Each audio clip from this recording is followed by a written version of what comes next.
Hello guys, in this tutorial we're going to be showing you how to use Poe AI. So make sure to stick around to the end to get all the tips in this video. So at first glance, you can see Poe with all this information. So we're going to break this down to make it easy for you. With Poe AI, you have many bots that do different things. So for example, you have the assistant where you can start any chat to ask it a question or help you in making anything.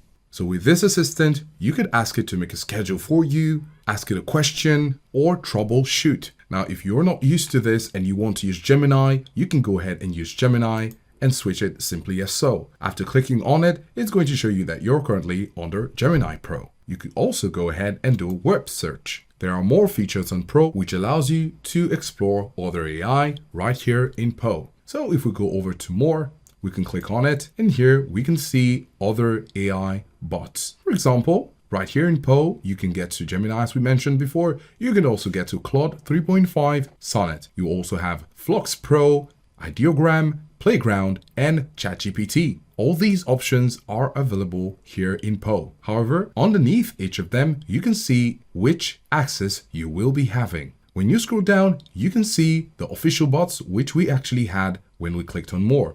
You can decide to see all by clicking on see all, and this will show you everything. Now, if you're a script writer and you want something focused on script writing, you can go ahead and click on creative writing. And then you have all these other options such as ChatGPT essay writer, longbook writer, and all these options are narrowed down for script writing or creative writing. For example, if you choose story generator, you can see that this bot can generate a story from a prompt and make a story plot outline. You could also go ahead and make a poem if you want to. And then if you want image generation, you can have these other options. So basically, instead of asking just the general AI, you can go to the AI which is specifically for your field. If you also want translation, you can also have translation options here. And these other options are here for you to utilize your work.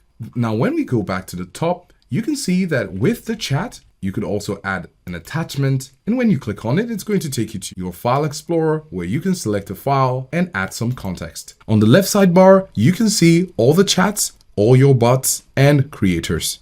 You could also see your profile and settings. Down here, you can see links to your iOS, Android or Windows app. And then you could also send a feedback. So of course, if you want to use this on your device, you could simply click on this and it will take you to the link where you can have it on your device. At the top here, you can see the explore option, which is going to take you to the same place which we found before. And you also have the create bot. This option allows you to create a bot according to your needs. Basically, you're going to create a personalized bot. And then here, when we click on it, you can see the other chats that have been made previously.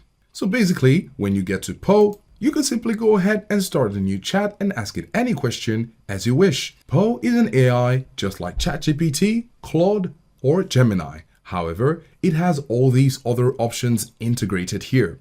So like we mentioned earlier, you can simply click on the option that you want. So this is how to use Poe AI for your productivity.